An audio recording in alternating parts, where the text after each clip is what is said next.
Dear students, from the ancient periods, crime has always been an integral part of the society. With the passage of time, crimes have not only multiplied but also have proliferated. With the result, the modern societies find it difficult to define crime in clear terms. The dividing line between what is a crime and what is not a crime has become very thin, posing great challenges to the crime justice system of many countries. In India, besides the crimes falling under the Indian Penal Code, new types of crimes like cyber crimes, organized crimes, smuggling, high level corruption, ATM and mobile phone related crimes, etc., have emerged in the modern societies. Moreover, the conventional crimes like dacoity, robbery, theft, etc., are being committed with a touch of modern technology. Not a single day passes without some kind of crime news finding headlines in the media. Three basic questions can be raised in relation to crimes. They are: what is a crime? What are the causes of crime? And what is the remedy for crime? Certain allied questions can also be raised. They are: what is the extent of crime and under what circumstances a crime was committed? Again, another related question is why certain people have criminal tendencies. If crimes go on increasing in a society, then the society will tend to move from a state of crimes in the society to a state of crimes of the society. Crimes need to be tackled from legal side and social side as well. The objectives of this course are to trace the evolution of criminology as a science, its scope and its relation to other sciences, to examine the various theories which explain the crime causative factors, to examine various types of crime and the changing crime profile, to examine the various methods of crime prevention, and to analyze the correctional measures, probation and rehabilitation of ex-convicts. You will study this course under the following 5 major heads, that is introduction, which includes nature, scope and significance of the study of criminology, followed by theories of crime causation, which includes classical and neoclassical theories. This is followed by typology of crimes and changing crime profile, and then theories of punishments, medieval and modern views about punishments, and also rehabilitation of the criminals.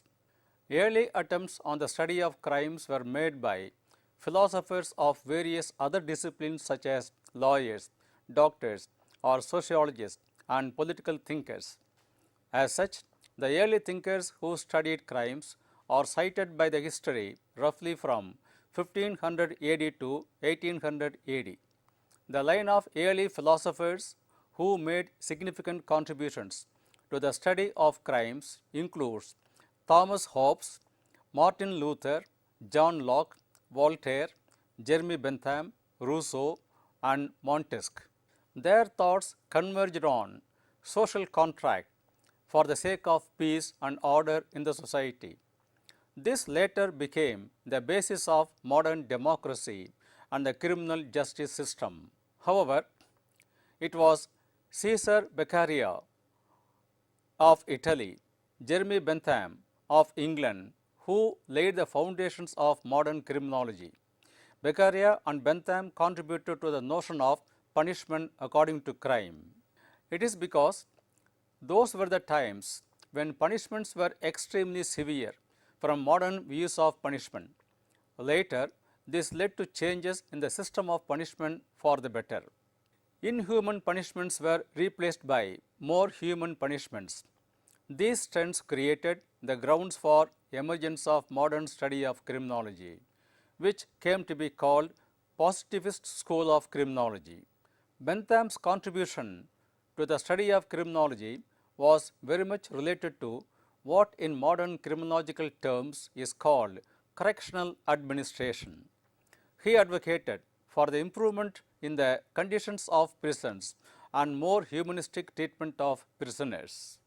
The 18th century witnessed, in general, a great emphasis on the rights of man, which in turn exerted great influence on the development of modern criminology. Yet another philosopher of this period was Paul von Feuerbach of Germany, who insisted on punishments only according to law, to mean no punishment without law and no crime without punishment. All these strands of thoughts came to be known as classical school of criminology. In spite of their humanistic approaches to criminals and punishments, the classical thinkers did not go into the causes of crimes. And in spite of all the classical contribution to the humanistic approaches to punishments, the severity of punishments continued.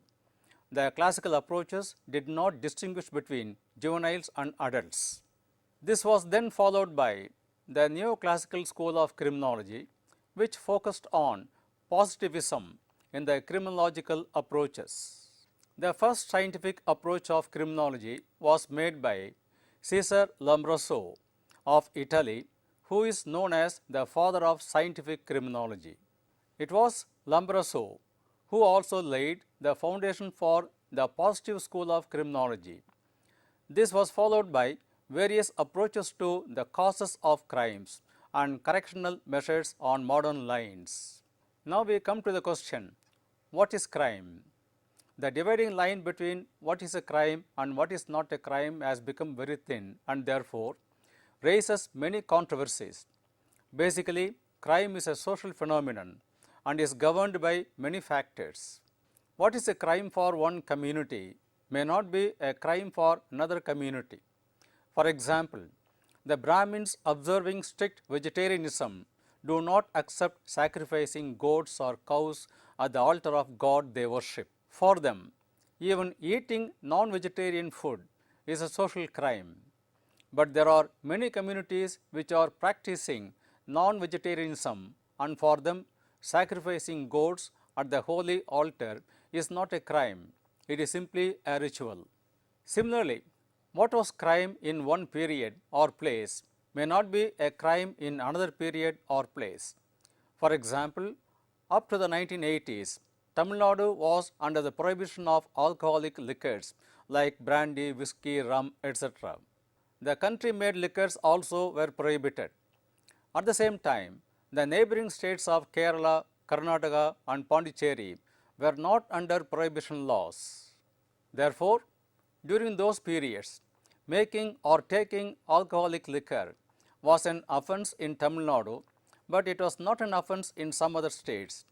Again, Tamil Nadu also repealed the prohibition laws in the 1980s, and thereafter making or taking alcoholic liquor is legally permitted. Therefore, basically an act which is generally seriously viewed by the majority of the society is considered to be a crime.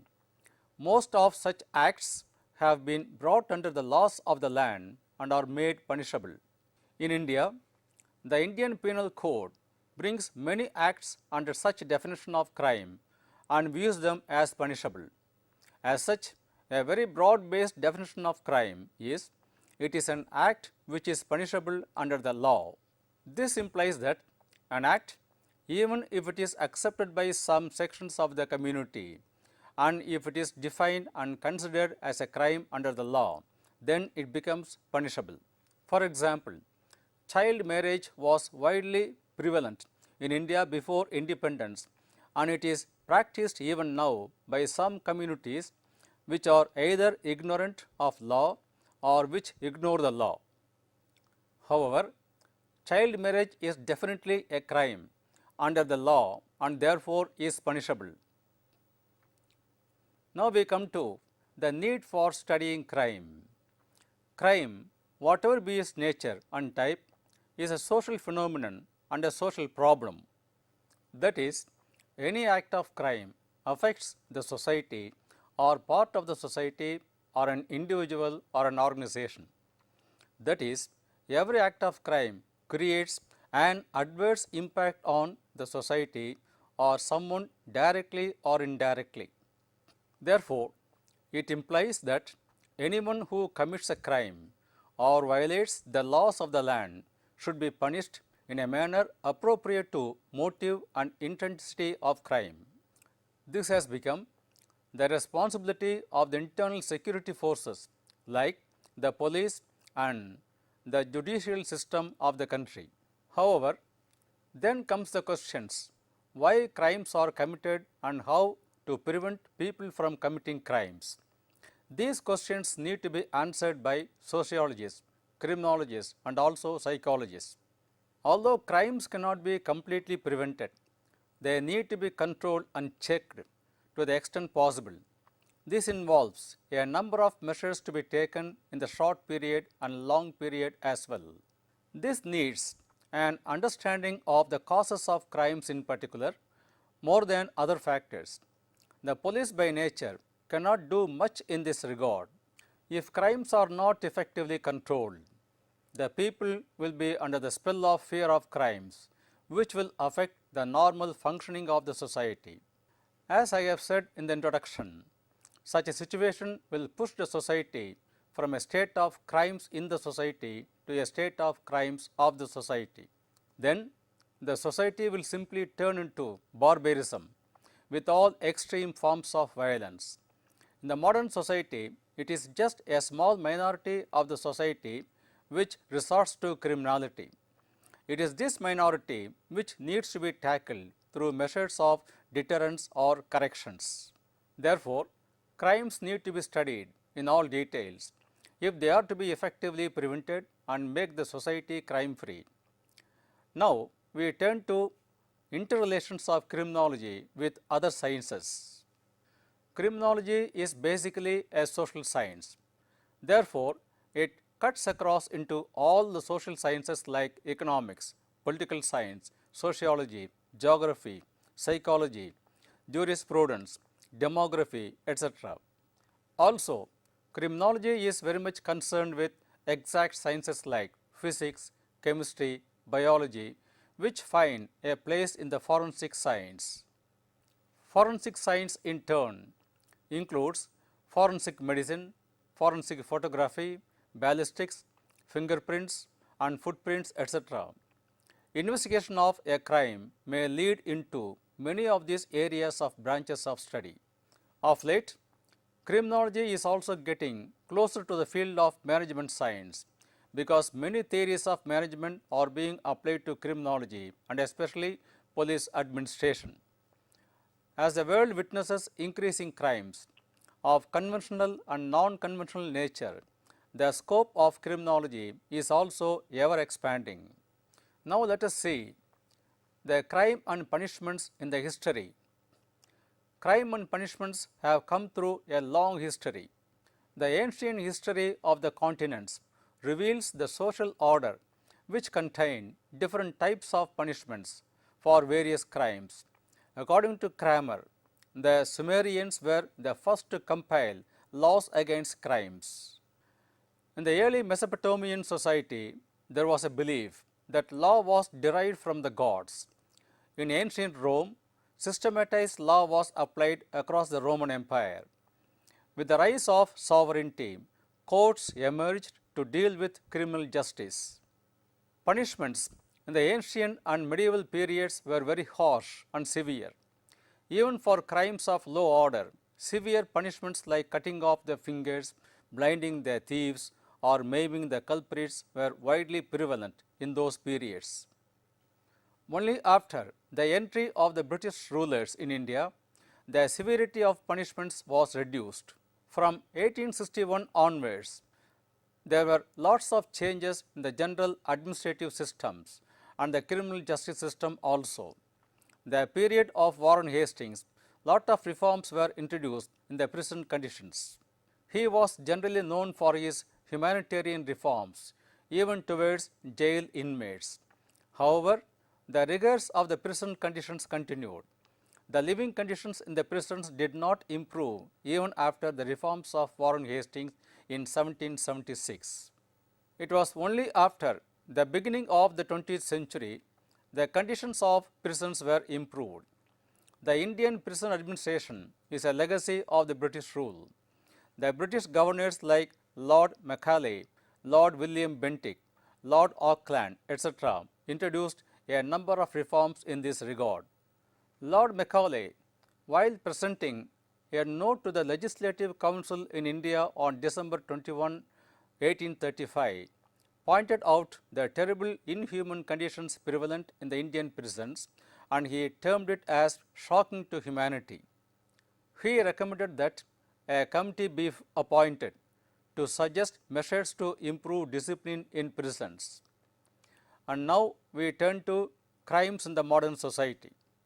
Modern societies are witnessing mildest to most heinous crimes, sudden and emotional crimes to crimes well planned, psycho-based crimes to scientific crimes, solo crimes to well organized crimes, political crimes to religion related crimes, community related crimes to currency related crimes, family related crimes to forest related crimes, and above all, high-tech crimes like cyber crimes and ATM related crimes.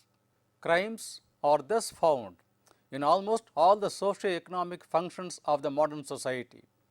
In India and other countries, all the crimes reported to the police and by the media fall under the criminal laws of the country concerned.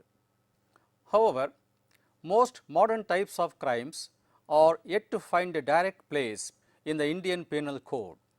In almost every society, the vast majority of the populations abide by the laws of the nation, while a small minority of 1 to 2% does not fall in conformity with these laws for reasons of their own. This in turn creates an unhealthy atmosphere to the vast majority of the people. In criminological and sociological terms, it may be called fear of crimes or fear of criminals. If the society is in a state of this fear, the normal life of the society is affected. For example, if housebreaking increases, people will be afraid of leaving their houses behind under lock and key. Secondly, increasing crimes always mean an increasing cost of crime justice administration, which includes a well-trained police force, a well-organized judicial system, and correctional and probationary systems. A huge expenditure is incurred by the state towards the crime justice system, and this expenditure definitely does not go to productive channels. Thirdly, in spite of this huge expenditure incurred by the state on the crime justice administration, crimes over the past many decades have not decreased but only increased, creating the need for increasing the budget provisions on these items. This implies that a convicted criminal in the prison is assured of his food, accommodation and clothing, while millions of law-abiding people who are said to be below poverty line are not assured of these minimum necessaries of life. What a paradox! Therefore, crimes indicate only the dark side of the society in both economic terms and sociological terms. Any chronic problems like crimes, therefore, needs to be studied in all its dimensions in order to find an effective solution. Approaches to the solutions for crime have varied from time to time, ranging from severe deterrence of the early periods to more humanistic correctional measures of the modern periods. The human rights activism of the 20th century, fostered by the United Nations and adopted by all the member nations, has further strengthened the humanistic correctional measures. The modern crime justice system and its administration are indeed struggling hard to control the conventional and non-conventional crimes of the present era. Studying crime in the sociological background seeks to examine why some individuals turn to the life of criminality and leads to finding possible solutions to crimes. Now we turn to the relations between development and crime. As societies experience socio-economic developments, crimes also keep on increasing owing to the interaction of multiplicity of factors. Dr. M. K. Singh's opinion in this regard is worth quoting.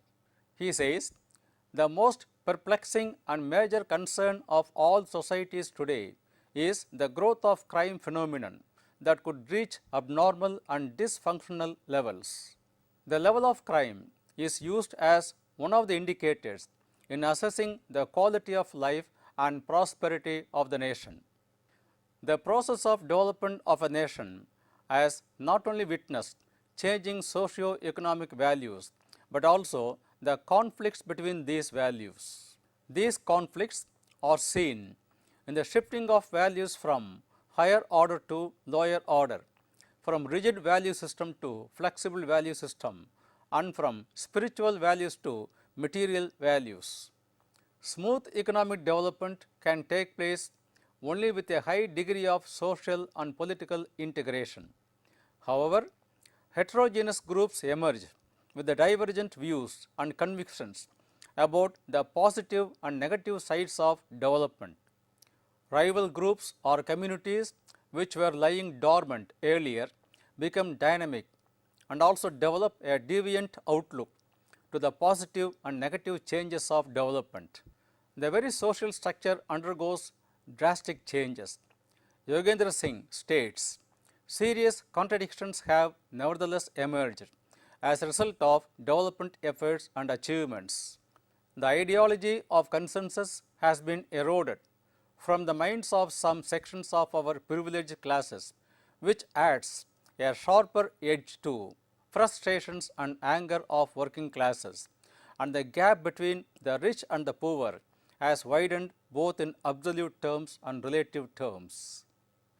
In the view of M.K. Singh again, it seems that the degree of criminality is directly linked to the technological, cultural advancement and economic prosperity of the nation. He is of the opinion that criminality is increasing at a rate faster than the rate of economic development in India. He also views that crime against property is increasing more than crime against person. Newer crimes are increasing as a result of economic development, and criminality amongst women is also on the increase.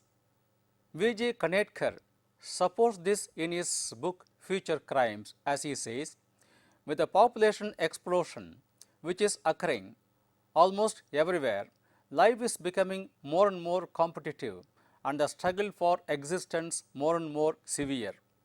In these circumstances, the inherent but baser characteristics such as selfishness, greed, envy, lust, bellicosity and the like will become more and more assertive, and one consequence that could be logically expected will be more and more crime, whether against person or property or administration.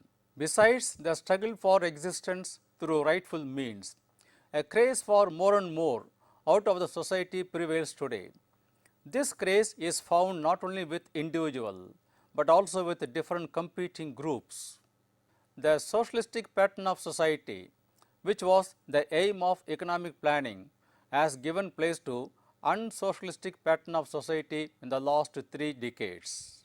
The gap between the highest income and the lowest income is now many times more than what it was decades back. While the daily language of people in the highest income group is in terms of crores or multi-crores, we also see the news of farm suicides in some states. Five-star culture and slum culture exist side by side with varying degrees of tolerance on both sides in many cities today.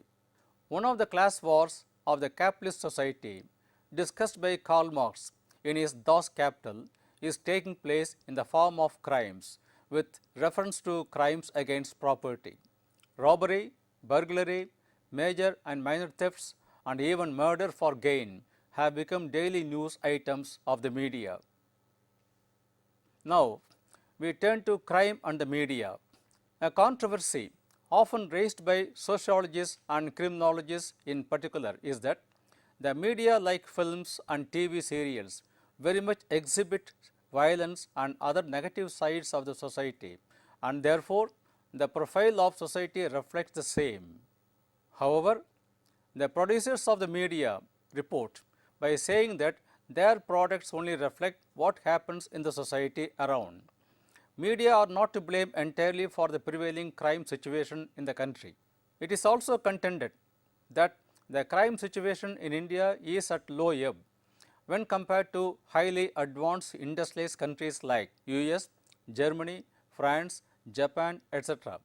However, in absolute terms, and over a period of 5 decades, the crime situation in India has reached alarming proportions. Not only conventional crimes have increased, but crimes have also proliferated. And now, to summarize the unit, this unit attempts to define crime and examine the basic questions relating to crime and punishment from sociological point of view. The unit further examines the importance of the subject of criminology, which not only studies crime and criminals, but also the correctional measures. The earlier philosophers who have contributed to the development of criminology are cited in this unit. If crime is broadly defined as the violation of the prevailing social order, it has always been a part of the social order in any period of time, with variations in its magnitude, motive and types between different societies and different periods. Even in the prehistoric periods, one who violated the clan order imposed by the chief of the clan was punished by the chief of the clan. During the periods of monarchies, severe punishments were awarded even for crimes of low intensity or severity. It is very much a broadly accepted view that crime is a social phenomenon